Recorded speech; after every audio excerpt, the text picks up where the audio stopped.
E aí, pessoal, beleza? Hoje estamos aqui então para falarmos sobre consentimento do ofendido, né? Matéria de extrema importância no direito penal.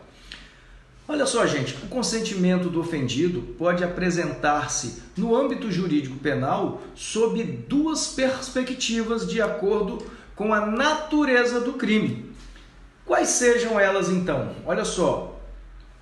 A de causa supralegal de exclusão da ilicitude ou causa supralegal da exclusão da tipicidade, certo? Vamos lá, olha só, hein?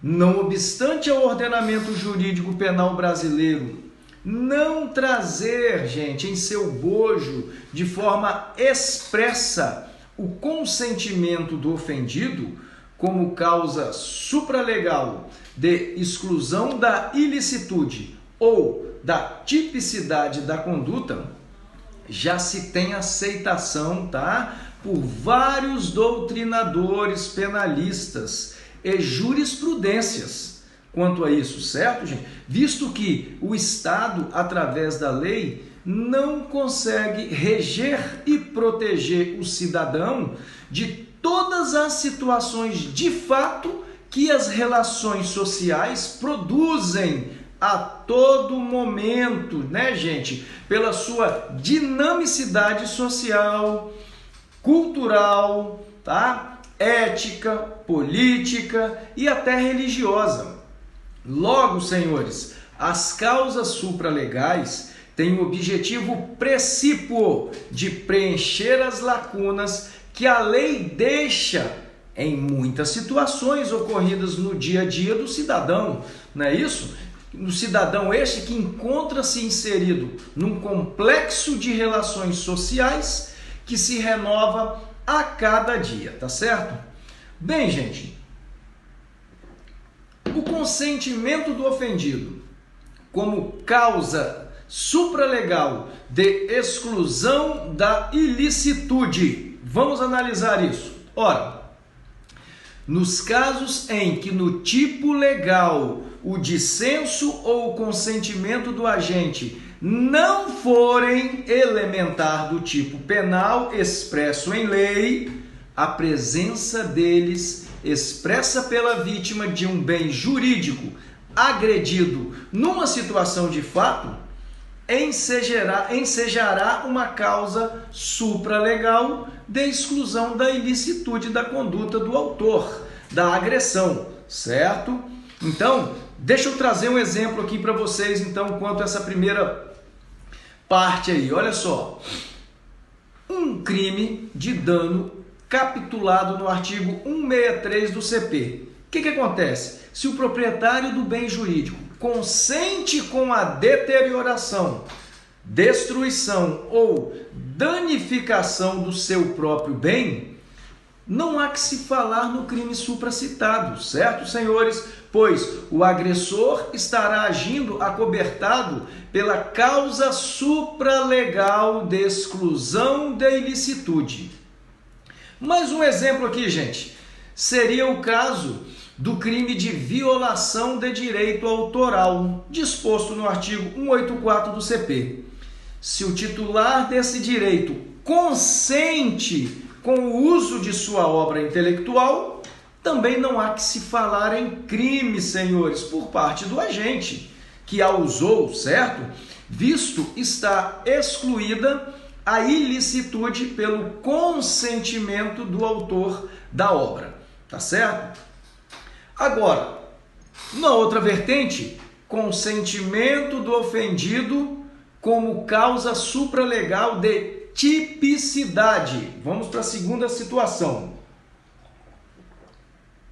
Nesta, senhores, quando o dissenso ou consentimento do agente forem parte integrante do tipo penal, ou seja, elementar do tipo penal expresso em lei, a presença deles, né, gente, expressa pela vítima, ensejará uma causa supralegal da exclusão da tipicidade da conduta do autor, certo?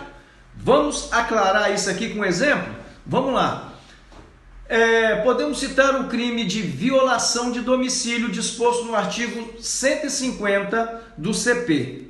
Assim, gente, o que acontece aqui? Olha só, se alguém adentra a residência de uma pessoa que, conhecendo da situação, consente com a entrada da pessoa em sua casa, não há que se falar em crime de violação de domicílio, certo, gente? Pois o consentimento do ofendido, ele tem o condão de excluir, senhores, a tipicidade da conduta do agente. Vamos para mais um exemplo aqui? Olha só, podemos citar o crime de dano disposto no 164, lá era 163, lá em cima, aqui é o dano do 164 do CP, onde o consentimento do ofendido também exclui a tipicidade do agente. Igualmente, no crime de estupro, gente, no artigo 213, certo? Do caput do CP, em que se a vítima consente com a prática do ato sexual, o fato será atípico, não é isso? Não há que se falar em crime, fato atípico, tá certo? Como pode se depreender dos exemplos acima, senhores? O dissenso do ofendido é elementar do tipo penal. Sendo assim, se há consentimento do ofendido, o tipo penal fica prejudicado, gerando assim a atipicidade do fato. Beleza? Vale a pena citar Roxin aqui em sua obra, tratando do assunto consentimento do ofendido, e Roxin admite que o consentimento do ofendido exclui a tipicidade da conduta. Não, né? Ele exclui a tipicidade da conduta, porque não há lesão ao bem jurídico quando a conduta do ofensor não contraria a vontade do seu titular. Essa é uma citação ali, as palavras então ali de Roxin, certo? Porém, gente, para que o consentimento do ofendido seja válido, que interessante, para que o consentimento seja válido e apto a ensejar causa supralegal de exclusão da ilicitude ou exclusão da tipicidade, para o agente agressor é necessária a presença de alguns requisitos, que na doutrina há uma certa variação, certo? Assim, gente, são requisitos para o consentimento ser válido e eficaz e ensejar a causa supralegal justificante ou da causa supralegal da atipicidade. Colocamos aqui o item 1, o bem jurídico tem que ser disponível, certo?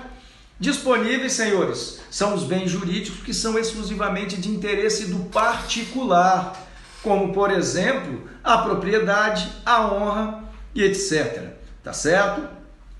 Há, portanto, gente, uma divergência doutrinária quanto à integridade, certo, física, ser disponível ou não. Diante dessa discussão, gente, entendemos que, em regra, a integridade corporal será bem indisponível, certo? Salvo quando for caso de lesões leves, onde a vítima poderá consentir o ato, excluindo assim a ilicitude da conduta do agressor. Tá certo? Vale a pena citar aqui o doutrinador Guilherme Nutt, que adiciona ainda nessa questão aí que, além da natureza do bem jurídico ser disponível, Nutt fala que essa disposição pelo ofendido não poderá ferir os bons costumes e nem a ética social. Tá certo, gente? Temos também aqui, gente, um outro posicionamento que é outra questão do ofendido ter capacidade mental e intelectual para consentir o ato. Mais um requisito aí do consentimento válido. Nesse requisito, o ofendido deverá ser maior de 18 anos de idade e ter plena capacidade em sua saúde mental, beleza? Também aqui temos o próximo requisito, que o ofendido tenha consentido o ato de forma livre, sem qualquer espécie de coação ou fraude. Este requisito, gente, exige que o consentimento do ofendido seja dado livremente, sem qualquer coação, seja moral ou física, e não tenha havido qualquer tipo de fraude, tá certo? Para levá-lo a consentir, tá bom? O consentimento deve ser dado também, gente, um próximo requisito, esse consentimento deve ser dado antes ou simultaneamente à conduta do agente, certo? Neste caso, o consentimento do ofendido tem que ser dado, né, gente, antes da conduta criminosa acontecer ou durante a sua prática, certo? Esse consentimento durante a sua prática, pois se ocorrer um consentimento posterior à prática da conduta, não será excluída a ilicitude da conduta, podendo ensejar o caso de renúncia ou perdão, certo? Quando se tratar de ação penal privada. Nessa toada aí, Damaso de Jesus, quanto aos requisitos necessários do consentimento válido, tá? Por parte do ofendido, Damaso diz que o bem jurídico, certo, deve ser disponível e que o ofendido seja capaz de consentir, tá certo? Mais uma citação doutrinária do grande Rogério Greco, quanto aos requisitos, cita em sua obra que o consentimento surtirá efeito quando estiverem presentes os 3 requisitos fundamentais. Aí ele coloca na sua doutrina o seguinte, que o ofendido tenha capacidade para consentir, que o bem sobre o qual se recaia a conduta do agente seja disponível e que o consentimento tenha sido dado anteriormente ou pelo menos numa relação de simultaneidade à conduta do agente, certo? Então, gente, o que acontece? A causa supralegal da exclusão da ilicitude é aceita pela doutrina tanto para as condutas dolosas como culposas, desde que estejam presentes os requisitos na situação do fato em concreto, tá bom? Podemos exemplificar o caso em que a vítima, digamos, passageiro aqui, a vítima, passageiro, consente com o excesso de velocidade e, em consequência disso, o motorista perde o controle do carro e causa um acidente, onde gera lesões corporais no passageiro e no próprio motorista. Tá vendo um exemplo aqui, ó, culposo aqui. O que acontece aqui? No exemplo acima que eu falei, em tese, há um crime de lesão corporal culposa. Beleza? Na direção de veículo automotor, capitulado, né, gente, no artigo 303 do Código de Trânsito Brasileiro. Porém, de acordo com o que nós estamos estudando aqui, diante do consentimento do passageiro, o motorista fica acobertado pela causa supralegal de exclusão da ilicitude. Beleza? Quanto ao consentimento em crime culposo, gente, vale a pena salientar o seguinte, ó, no crime culposo, o consentimento dado pelo ofendido não é em relação à efetiva conduta, certo? Não é em relação, não é lesão efetiva pela conduta, não é esse, ou seja, pelo resultado. E sim, ele aquece com o comportamento perigoso da pessoa, tá? Que poderá causar tal lesão, tá certo, gente? É bom observar isso. Nesse entendimento, escreve com precisão o autor Juarez Tavares que, se o resultado tomado como concretização da conduta perigosa, mas consentida pelo titular, não se opuser de maneira quantitativa e qualitativamente desproporcional, ao que foi consentido, pode-se reconhecer validade a esse consentimento. Mesmo que isso não fosse possível em se tratando, ao contrário senso, palavras de Juarez, de fato doloso, tá certo? Então o que acontece aqui? Dentro dessa matéria nós temos também o chamado consentimento presumido. O que acontece, gente, nesse consentimento presumido? Ocorre nos casos em que o ofendido, por estar passando por uma situação de urgência em determinada circunstâncias de um caso concreto, certo? Ele não tem condição de expressar a sua vontade, tá? Pode-se, por isso, presumir que certamente tomaria tal conduta. Isso que é a ideia do consentimento presumido. Olha só, tratando-se de direito comparado, gente, a doutrina alemã anuiu o consentimento presumido de forma expressa em casos de circunstâncias emergenciais, tá certo? Como também continuando no direito comparado, o Código Penal português, disposto no seu artigo 39, traz de forma expressa a possibilidade da aplicação do consentimento presumido. Inclusive, tá, gente, comparando o consentimento efetivo com o consentimento presumido, tá bom? Vamos trazer um exemplo aqui, ó. Como exemplo, então, de consentimento presumido, gente, podemos citar a situação de um aborto, tá? Um aborto necessário para salvar a vida da gestante. Ora, neste caso, né, gente, está se tratando de uma situação emergencial que é presumível que a vítima queira preservar a sua vida. Por isso, se ela tivesse como expressar sua vontade, tá, aquecia com a conduta que foi praticada no caso concreto, tá certo?